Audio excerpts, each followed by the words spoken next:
जय श्री श्याम, हारे का सहारा बाबा श्याम हमारा। आनंद ले रहे हैं आप लोग ठंड का? गाजर का हलवा, मूंगफली, गजक, आनंद लेना चाहिए ठंड का भी, क्योंकि 2-3 महीने बाद फिर गर्मी आ जाएगी, लू चलेगी। और आनंद लेने से ठंड का भी सोच बदल जाती है ठंड के प्रति, और सोच बदलने से चमत्कार हो जाता है। तो आपके आनंद को बढ़ाने के लिए आज एक बड़ी अच्छी कहानी लाया हूँ, जो आपको सिखाती है कि लालच करना बहुत बुरा है, और लालच करने से हम लोगों की दूरदृष्टि ख़त्म हो जाती है और अच्छे और बुरे में अंतर नहीं समझ में आता। क्योंकि कोई भी चीज़ दीर्घ काल में, लॉन्ग टर्म में अगर बेनिफिशियल है तब तो ठीक है। तो लालच पर ये एक विवेक अपना बनाए रखना चाहिए और लालच नहीं करनी चाहिए। उससे रिलेटेड एक आनंद बढ़ाने वाली श्याम ज्ञान है। भारतेंदु हरिश्चंद्र का नाम आप सबने सुन रखा है। 1850 से 1885 तक वो रहे, 35 साल ओनली, और बहुत अच्छे अच्छे काव्यों की, हिंदी काव्यों की रचना की। और उन्हीं काव्यों में एक काव्य उन्होंने लिखा, अंधेर नगरी। वो उस समय के 1850 से 1885 के बीच में अंग्रेज़ों का शासन था, तो उनकी विवेकहीनता के बारे में उन्होंने एक नाटक बनाया और कहा कि अंग्रेज़ों की अपनी नीतियाँ ही उनके दमन का कारण बनेंगी। उसका मोरल ऑफ स्टोरी था, उस कहानी का तात्पर्य था, उस कहानी से सीख थी। तो उसी कहानी को आज लालच ना करना और अपने विवेक को हमेशा बनाए रखना, अंधविश्वास में इतना ना चले जाना स्वर्ग और नरक के कि विवेक ही चला जाए। तो आनंद लीजिए आज इस कहानी का। आनंद को बढ़ा देने वाली इस कहानी का शीर्षक है अंधेर नगरी चौपट राजा। तो ये कहानी आनंद को बढ़ाएगी और साथ में ज्ञान भी देगी, सीख भी देगी। इसमें एक महात्मा है जो कोसी नदी किनारे रहते हैं, और उनका महात्मा का एक शिष्य है, चेला है, जिसका नाम रामदास है। महात्मा अपना पूजा पाठ करके एक कोसी नदी के किनारे रह रहे थे। उनका चेला रामदास था उनके साथ सेवा पानी के लिए, ज्ञान भी लेता था और सेवा भी करता था आश्रम की। एक दिन महात्मा ने और जो गुरु थे और उनके शिष्य रामदास ने सोचा कि चलो देशाटन करते हैं, विश्व देश का पूरा भ्रमण करने चलते हैं। दोनों चल दिए, एक शहर से दूसरे शहर अपना भ्रमण कर रहे थे। एक दिन एक शहर में भ्रमण करते करते एक शहर के पास रात हो गई, तो उन्होंने उसी शहर में डेरा डाल लिया अपना, उसी शहर के किनारे। उस शहर का नाम था अंधेर नगरी। तो अंधेर नगरी का राजा था एक, उसका नाम था चौपट। तो दोनों ने वहीं पे अपना, रात हो गई तो डाल लिया डेरा। फिर ये हुआ कि भोजन रात का, तो महात्मा जी ने, गुरु ने अपने शिष्य रामदास को एक धेला दिया और कहा जाए इससे जो मेरे ले आना। उसमें धेला, दमड़ी, कौड़ी, पाई, ये सब मुद्राएं चलती थीं। इनके बारे में आपको जानकारी मिल जाएगी कि धेला में कितना आना, कितने पाई, कितनी कौड़ी, कितनी दमड़ी होती है।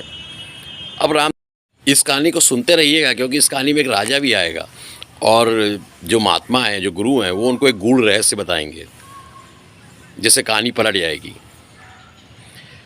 तो एक धेला लेकर रामदास ने सोचा कि अब इससे क्या मिलेगा।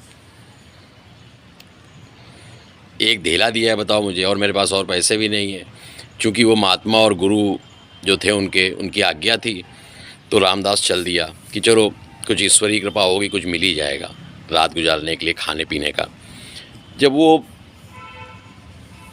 राज्य में अंधेर नगरी में अंदर गया तो वहाँ बाज़ार था। वहाँ से जब वो लौटा तो एक बोरा भर के सामान ले आया।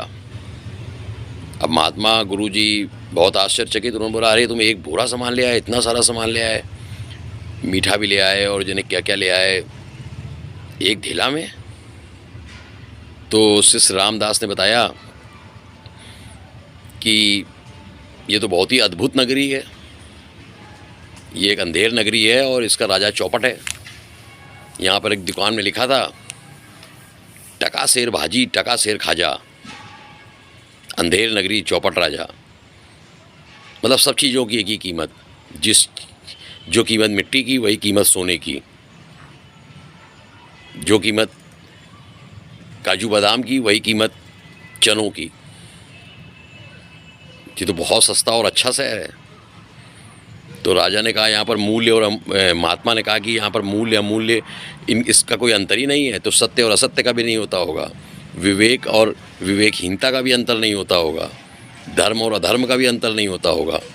तब तो इस राज्य से सुबह ही निकल जाना उचित है, आज रात में सो जाते हैं। परंतु रामदास बोला कि महात्मा जी आपको जाना तो जाओ, मुझे इससे अच्छा तो कहीं शहर ही नहीं मिला, कोई राज्य नहीं मिला जहाँ सब चीज़ें इतनी सस्ती और सब चीज़ों की एक ही कीमत। यहाँ तो मैं बस आराम से रहूँगा। महात्मा जी ने थोड़ा सोचा कि ये विवेक अपना खो चुका है और वो वहाँ से चले गए। अब रामदास अकेला अपना अंधेर नगरी में रहने लग गया। सुबह जाता, भिक्षा मांग के लाता, कुछ उसको एक ढेला या एक दमड़ी मिल जाती, उससे भरपेट खाता, खूब खा पी के मौज करता, आनंद लेता। और इस तरह से बढ़िया वो खूब तगड़ा हो गया और उसका वही रोज़ रूटीन था। सुबह उठता था, भिक्षा मांगता था, एक दमड़ी या एक ढेला कहीं से मिल जाए, उससे खूब पेट भर के खाना खाता था। अब उसे बनाना भी छोड़ दिया था, बना बनाया खाता था। एक दिन की बात है, अंधेर नगरी में एक दुकान की एक दीवार गिर गई। अब दुकान की दीवार गिर गई तो उसके नीचे एक मज़दूर दब के मर गया। अब मज़दूर के परिवार वाले जो हैं वो राजा के पास पहुँचे कि हमें न्याय चाहिए कि ये गिर गई है दीवार, तो इसमें हमारा आदमी दब गया है, अभी जो भी जिसकी भी दुकान है उसको मृत्युदंड दीजिए। तो राजा ने तुरंत दुकानदार को, जिसकी दीवार थी वो जो गिर गई थी, उसको पकड़वा लिया और कहा कि भाई तुमको मृत्युदंड देंगे। तो दुकानदार बोला, नहीं नहीं नहीं, राजमिस्त्री ने दीवार बनाई थी, उसी ने जो है सब कच्ची फच्ची बना दी, बालू वालू मिला दी दीवार में सीमेंट की जगह। तो राजा ने कहा अच्छा राजमिस्त्री को पकड़ के लाओ। राजमिस्त्री ने फिर जो है कहा कि नहीं नहीं साहब, मुझे मृत्युदंड मत दो।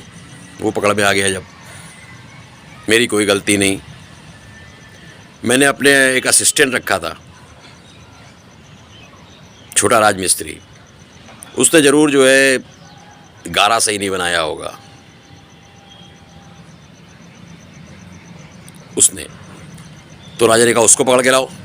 अब राजा ने कहा ठीक है, जो मिस्त्री का असिस्टेंट है राजमिस्त्री का, उसको मृत्युदंड मिलेगा। अब राजमिस्त्री का असिस्टेंट, वो भी बड़ा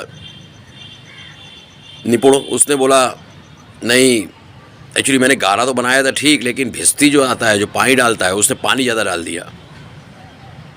अब राजा ने कहा भिस्ती को पकड़ के लाओ, मैं उसको अब मृत्युदंड दूंगा।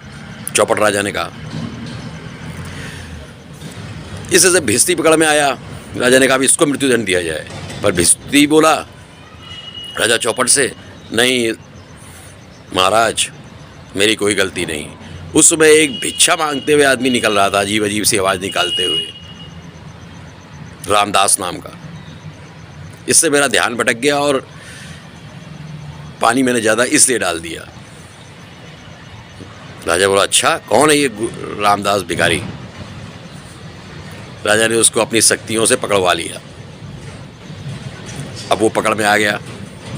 राजा ने कहा अब ठीक है, अब इसको ही मृत्युदंड आखिरी में मिलेगा। यही कारण था दीवार गिरने का। चौपट राजा था वो। तो अब ये गिड़गिड़ाने लगा रामदास, नहीं नहीं नहीं हुजूर, मैं तो भिक्षा मांगता हूँ, मेरी कोई गलती नहीं। पर राजा कहाँ सुनने वाला। और मृत्युदंड की तैयारी हो गई। राजा ऊपर सिंहासन में बैठ गए। मृत्युदंड का फांसी लगा दी गई, जिसमें लटकाया जाना था रामदास को। अब मनी मन रामदास जो है अपने गुरु महात्मा को याद करने लगा कि हे ईश्वर, महात्मा जी को भेजो, मुझे बचाओ। कुछ चमत्कारी और ईश्वरीय शक्ति से महात्मा वहाँ पर आ गए। और महात्मा ने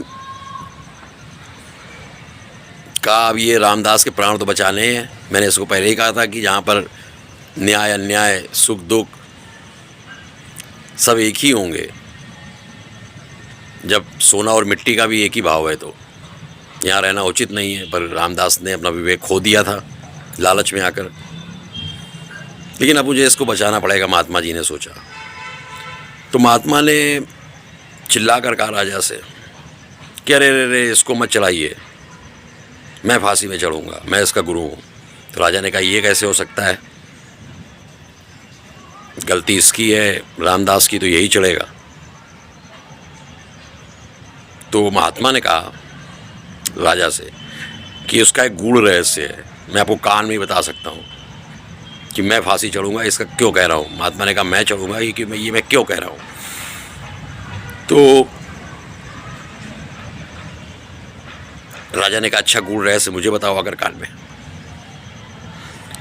तो महात्मा ने कहा देखिए, मैंने ज्योतिष गणित की गणना की है। इस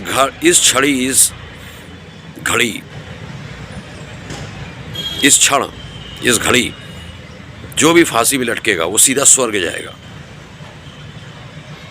राजा ने कहा अच्छा इतना बड़ा रहस्य, तब तो मैं यहाँ का राजा हूँ, सबसे पहले तो मैं यहाँ जाऊँगा।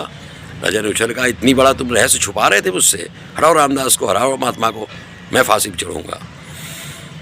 और राजा को देखकर मंत्री बोला मैं भी चढ़ूँगा। इस प्रकार राजा और मंत्री जो है वो फांसी के फंदे में झूल गए स्वर्ग जाने के लिए अपने अंधविश्वास से। और महात्मा और शिष्य वहाँ से खिसक लिए।